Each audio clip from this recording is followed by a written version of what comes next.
तीर्थ भरत अरदान कर,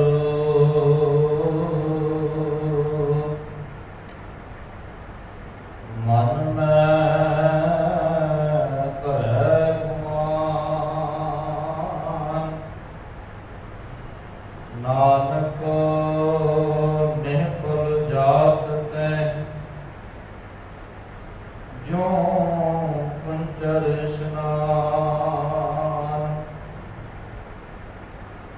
सिर कंप्यो पग डगमगे, नैन जोत तेरी नाम।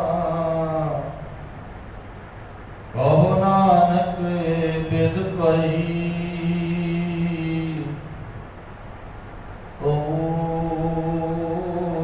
नार रसुलीना। निज कर देखियो जगत में, को काहू को नाहे। नानक थिर हर भगत है, तेरा को मन माहे। नानक थिर हर भगत है, तेरा को मन माहे। सतगुरु श्री गुरु ग्रंथ साहिब और सच्चे पातशाह जी की पावन हजूरी के अंदर सुभायमान गुरु प्यारे गुरु सवारे सत्संगी जनों, सतगुरु गुरु गरीब निवास सच्चे पातशाह जी ने अपार बख्शिश कृपा की है। आप जी शामा वेले के दीवाना के अंदर जुड़ के गुरु सवारियों पासों पावन गुरबाणी के पाठ ਅਤੇ ਕੀਰਤਨ ਦੇ ਨਾਲ ਸਾਂਝ ਪਾਉਣਾ ਪਾ ਰਹੇ ਸੀ। सतगुरु बख्शिश कर ਧੰਨ गुरु तेग बहादुर साहिब पिता महाराज जी की अमृतमयी बाणी के विचों श्लोक महला 9 की विचार पिछले दिनों तो प्रारंभ की है, जिसकी विचार के तहत 45 श्लोक पिछले दीवाना तक असीं विचारे हैं। सतगुरु बख्शिश कर इस विचार को अगे तोड़न का यतन करिए। विचारों की आरंभता तो पहला गुरु बख्शी फतेह प्रवान करो जी। वाहिगुरू जी का खालसा, वाहिगुरू जी की फतेह। अज के इस पावन श्लोक के विच महाराज गुरु तेग बहादुर साहिब पिता महाराज जी ने धर्म के नाम से जो इंसान रस्मां निभाता है,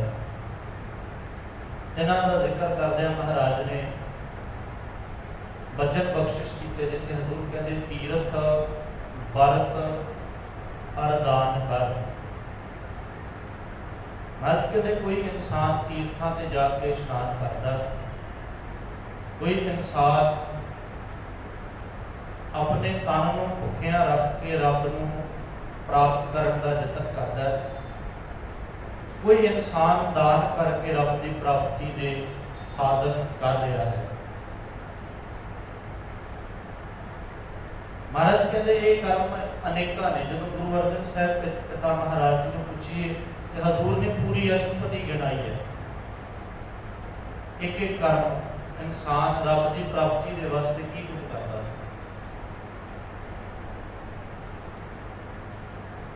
इन्हां कर्मां दे नाल जदों तक अंदर कुछ ना वसे, सिर्फ बाहरी तौर पर इंसान कर्म कर रहा है, बाहरी तौर पर रस्मां निभा रहा है, उसका साइड इफेक्ट बहुत बड़ा होता है इंसान के जीवन में, खास करके धर्म के लिए।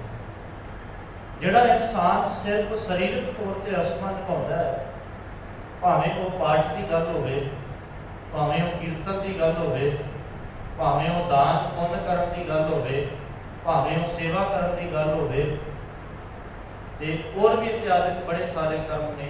जे सिर्फ फिजिकल तौर पर शरीरक तौर पर सारा कुछ निभाया जा रहा है तो इनू करदे करदे बंदे के अंदर हौमे का आ जाना सुभाविक है।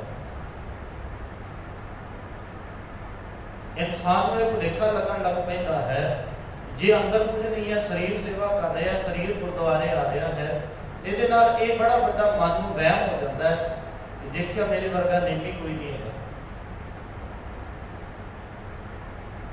मैं पहला भी तुहाडे नाल ये गल साझी की है, ज्ञानी सोहन सिंह सीतल जी उन्होंने जीवन, उन्होंने अपनी जीवनी के ये गल सानू उन्होंने मिलती है पढ़न में।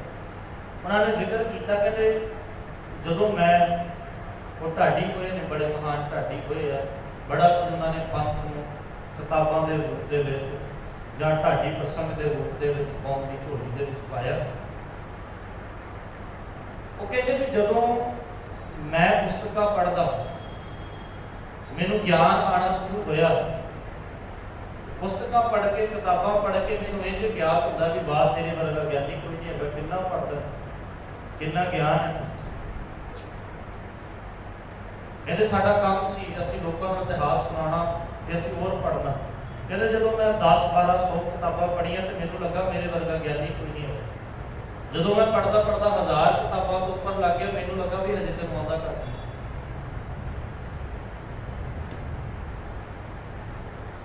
जिहड़ा इंसान नूं ना महाराज ने बार बार उस बाणी दे पढ़ोगे जिथे महाराज कहते शरीर के नाल तेरे अंदर आत्मा का झुकना बड़ा जरूरी है। शरीरक तौर पर सेवा करदे तेरे अंदर निम्रता का भाव आना बड़ा जरूरी है। जे सिर्फ तीर्थां ते शरीर गया ते तीर्थां ते शरीर का जाके धो के वापस आ जाना, महाराज कहते इहदे नाल सिर्फ हौमे वधी है, बाकी कुछ नहीं है। धन गुरु अर्जन साहिब पिता महाराज जी का तुसीं वचन पढ़ो जिथे महाराज कहते पाठ पढ़ियो और वेद विचारियो, निवल भुयंगम साधे। धार्मिक ग्रंथों के पाठ भी पढ़े, वेदां के विचार भी किए, जोगियां वाले आसन भी बड़े साध रहे। ये साह ऊपर चढ़ाना है, ये साह थले थले छड्डना, बड़े साधन साधे। इहदे नाल की होया, गुरु अर्जन साहिब पिता महाराज जी की बख्शिश साडे सामने है। धन गुरु अर्जन साहिब कहते पंच जरा सो संग ना छुटक्यो आदिक अहम बुद्ध बद। महाराज कहते अंदरों विकारां का साथ छड्डना सी, अंदरों विकारां का खत्म हो जाना सी, पर यह सिर्फ ਜਦੋਂ तक मैं शरीरक तौर पर रस्मां निभाउंदा रहा, कर्म करता रहा, इहदे नाल की होया मेरे अंदर नूं अहंकार ते हौमे ने आके चमेड़ लिया। इहदे नाल कई बार जिहड़े इंसान रस्मां निभाउण वाले ने, कर्म करन वाले ने, वो अपने आप को बाकियां दे नालों बड़ा उच्चा समझण लग पैंदे। मैं बाकियां दे नालों बड़ा उच्चा हो गया, देखिया मैं अमृत वेले उठदा मेरे वर्गा है कोई, मैं पाठ करदा मेरे वर्गा दूजा कोई नहीं है।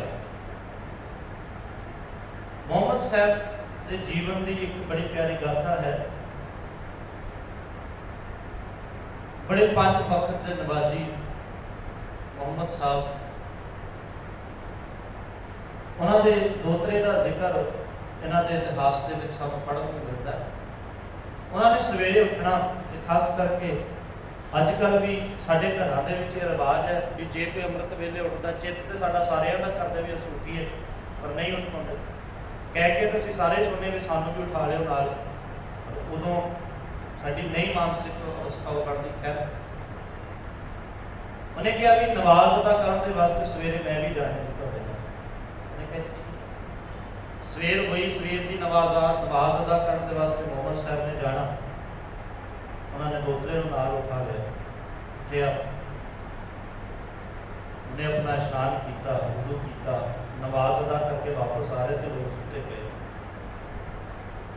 वापस आते हुए कहता कि ना शुक्रे लोग, इन्हों की जिंदगी बर्बाद हो रही है तो सुते पे। इन्हों अपने जीवन की अहमियत का नहीं पता। अल्लाह को याद करने का समा है, खुदा की बंदगी के जुड़न का समा है, ये सुते पे। मोहम्मद साहब ने कहा तेन उठा के गलती कर दी। एक दिन नवाज अदा करके ना हंकारी हो गया, कल तक तू भी इन्होंने वांग सुता रहा। फिर तेन इस गल का चेता नहीं कि जीवन बर्बाद हो गया, इंसान एक दिन चंगे पासे जुड़ के अपने अंदर इन्ना अहंकार होना पैदा कर जाता है कि दूजे नूं अपने तो नीवे लगन लग पैंदे। चंगी गल है, गुरु साहब ने सानू दात बख्शिश की, असी गुरु घर आए, ये महाराज की दात है, पर असी दूजे बंदे नूं हीण भावना दे नाल वेखीए भी आंदा ही नहीं। गुरु सुमत बख्शे, तुसीं सारिआं नूं जोड़ के लैके आओ, नफरत करन दा मतलब नहीं। साहिब ने बख्शिश की, महाराज कहते तीरथ बरत अरदान कर, मन में धरै गुमान। इंसान ने तीर्थां ते जाके इशनान किया, रब नूं पाउण दे वास्ते वर्त रखे, दान पुण्य भी बड़ा किया। महाराज कहते इन्ना सारा कुछ करन दे नाल की कीता, मन के अंदर गुमान हो गया, मन के अंदर अहंकार हो गया। देखिया मेरे वर्गा दानी है कोई दुनिया के विच, मेरे वर्गा नेमी है कोई दुनिया के विच। महाराज ने उदाहरण बड़े कमाल की दी। धन गुरु तेग बहादुर साहब पिता महाराज जी कहते भी जे इन्ना कुछ करके सिर्फ गुमान ही पैदा करना है ना, तो हजूर कहते नानक नेहफल जाप तै जो कुंचर इशनान। कुंचर कहते भी हाथी, हुण हाथी का सुभाव है, हाथी के मालक ने उन्होंने पानी के खड़ा किया, 2-3 घंटे हो गए नहाउंदियां पानी मारदियां जिदा ही वह पानी तो बाहर आया, उन्हें सुंड के नाल किचड़ भरिया तो फिर अपने उत्ते सुट लिया। मालक ने मत्थे ते हाथ मारे कि 2-3 घंटे तेन पानी के नाल नहाउंदियां हो गए, तो फिर तू अपने उत्ते चिकड़ पा लिया। उनका सुभाव है। इंसान की गलती भी ये है भी इंसान ने सेवा भी की, अपने वालों दान पुण्य भी किया, पर जता के ये कह के देखा मेरे वर्गा सेवादार कोई है, तो वो अपने ऊपर चिकड़ फिर सुट गया। साफ किया सी सेवा करके अपने आप को। महाराज कहते जताण तो बाद वो चिकड़ फिर ऊपर आ गया। भाई साहब भाई गुरदास जी ने इस बाबत बड़े सुंदर वचन आते। भाई गुरदास जी कहते उन्होंने 3 उदाहरण दी। इंसान इस भुलेखे के विच सारी जिंदगी बतीत कर जाता है, मेहनत करता है, मेहनत के विच कोई शक नहीं, पर यदि की कोई मेहनत ये अहंकार ये होमे ने इन्हू खत्म करके रख दिता है। वहम के थले किए हुए सारे काम साडी मेहनत के पानी फेर दिंदे। अज तुसीं वेखो ना जी, साडी कौम दे विच प्रचार के वास्ते कोई घाट नहीं है, बड़े बड़े तौर पर प्रचार हो रहे हैं। जिन्नियां संगतां गुरु की कृपा के नाल दवात सजदे ने, हाजरियां भरदियां ने, सेवावां होंदियां ने, बड़े बड़े महान कीर्तन दरबार भी लगाए जाते हैं। सब तो बड़ी गल यह है कि निकल की रहा। भाई साहब भाई गुरदास जी ने बख्शिश की। भाई साहब कहते जैसे बैल दिल्ली को जानत कई कोस चले हो, नैन उगरत वाली थाओं की ठिकानों पर। आप जी ने शायद देखा होगा पुरातन समयां दे विच खूह दे विचों पानी कढ़ण दे वास्ते जां कोल्लू चलाउण दे वास्ते बलदां दा इस्तेमाल किया जाता है। बलदां नूं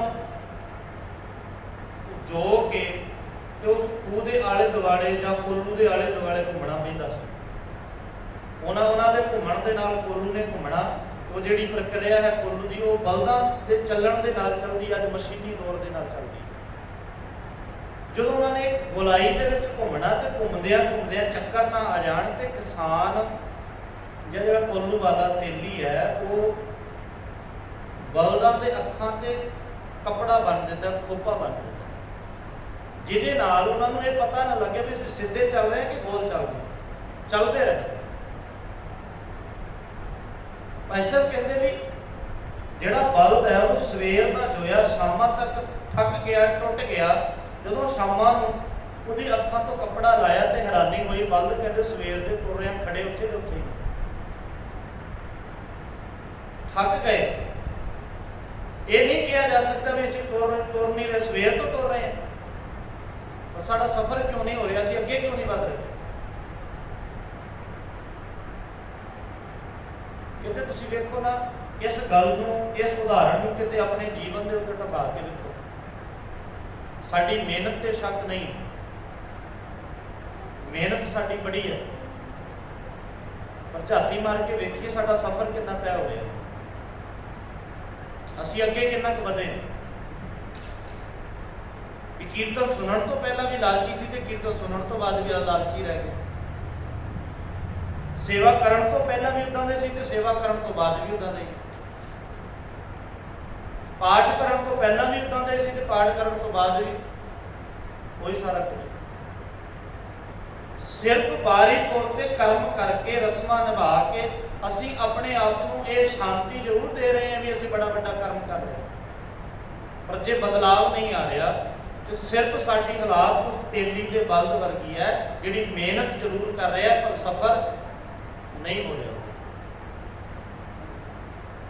अखां ते साडे बड़े तरीकिਆਂ ਦੀਆਂ ਉਹ ਪੱਟੀਆਂ ਬੰਨੀਆਂ ਹੋਈਆਂ ਨੇ ਜਿਹੜੀਆਂ ਸਾਨੂੰ ਖੋਲ ਕੇ ਜਿਹੜਾ ਸਮਝ ਕੇ ਧਰਮ ਦੇ ਵਿੱਚ ਤੁਰਨਾ ਪਏਗਾ। ਧੰਨ ਗੁਰੂ ਨਾਨਕ ਸਾਹਿਬ ਪਿਤਾ ਮਹਾਰਾਜ ਜੀ ਨੇ ਗੱਲ ਬੜੇ ਕਮਾਲ ਦੀ ਆਖੀ ਹੈ। ਪਤਾ ਨਹੀਂ ਕਿੱਥੋਂ ਸਾਡੇ ਧਰਮ ਦੇ ਵਿੱਚ ਇਹ ਗੱਲ ਜੋੜ ਕੇ ਰੱਖ ਦਿੱਤੀ। ना साडा इतिहास कहता है ना बाणी कहती है भी अखा बंद करके बैठ जाओ। गुस्सा ना करो मेरी गल का, मैं सीधे तौर पर बचन कहना साहिब की बाणी का। धन गुरु ग्रंथ साहब ने अखा मिटण के वास्ते नहीं किया। गुरु ग्रंथ साहब कहते अखा खोल, जेड़े अखा मीटते हैं ठग होंदे ने, जेड़े अखा मीटते हैं लुटे जाते हैं। अखी का मिटा नाग पकड़ा ठगण को संसार। सानू पता नहीं किहड़े पासे तोड़ के रख दिता। साडी विरासत बड़े कमाल दी सी। दुनिया का कोई भी काम होवे हर काम अखा खोल के किया जाता। धर्म दे विच अखा बंद क्यों कीतियां जा रही हैं? वो अखा खोल के बाणी नूं पढ़ ते उस बाणी नूं अखा खोल के अपने अंदर झाती ते मार के वे की हो जाए। साहिब ने बख्शिश की। महाराज कहते इस तरीके दे नाल इंसान का जीवन जिहड़ा है वो होमे कर्म करन तो बाद भी होमे दे विच डुबिया होया है ते अपने आप नूं साफ करता है, जतन करता है, पर जतन करन तो बाद इहदा सुभाव है चिक्कड़ सुट्टण वाला ते अपने आप को फिर मैला कर लेंदा। अगले दे श्लोक दे विच साहिब ने बख्शिश की। महाराज कहते सिर कंपिओ पग डग पगे नैन जोत ते हीना। महाराज कहते इंसान वेख तेरी जिंदगी का सफर कितना नेड़े आ रहा है। जो तन उपजया संग ही सो भी संग ना हुआ। की होया? साहब कहते सिर कंपिओ पग डग पगे। तेरा सिर कंबन लग पिया, तेरे पैर डगमगा के तुरन लग पे। नैन जोत ते हीन, हौली हौली तेरिया अखां की जिहड़ी जोत है वह घटती जा रही है। महाराज कहते कहो नानक ये बिद भई। इत्थे आके भी ये अवस्था तेरी जिंदगी की बन गई है तो ना हर रस नी। और ये गल पक्की है सत संगत जी। जिस तरीके दे नाल शरीर की आरबला वधदी है ना उन्नी पकड़ वधदी है। इन्नी पकड़ बचपन दे विच नहीं हुंदी जिन्नी बुढ़ेपे दे विच वधदी। जिन्ना शरीर साथ छड्डदा जा रहा है उन्ना दुनिया दे नाल दुनिया दे पदार्थां दे नाल मोह ज़्यादा बढ़ जाता। धन गुरु तेग बहादुर साहब कहते वेखते सही तेरे शरीर का हाल की होगा, वेख तेरे नाल की वापरे। तो ना हर रस लीन। इन्ना कुछ समझ आने तो बाद भी इन्ना कुछ तेरे नाल वापरे तां भी तू हरी दे रस का स्वाद नहीं ले,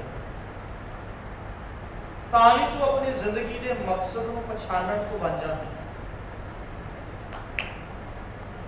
इस मकसद को पछाणन के वास्ते महाराज कहते तेनू देही मिली है, तेनू शरीर मिलिया ते समा पा के हौली हौली इन्हें अपने कार्य को अपने समय के मुताबिक ढल जाना। महाराज कहते जे ढल जाना है कि की करना है। अगले श्लोक के महाराज ने फिर उस गल को और सुख्या करके समझाया। महाराज कहते मैं नेड़े होकर देखा इस गल को, निज कर देखियो जगत में को काहू को नाहि। महाराज कहते मैं अपने तौर पर बड़ा नेड़े होकर इस जगत को देखा। दुनिया का कोई भी पदार्थ, कोई भी वस्तु किसी की नहीं है।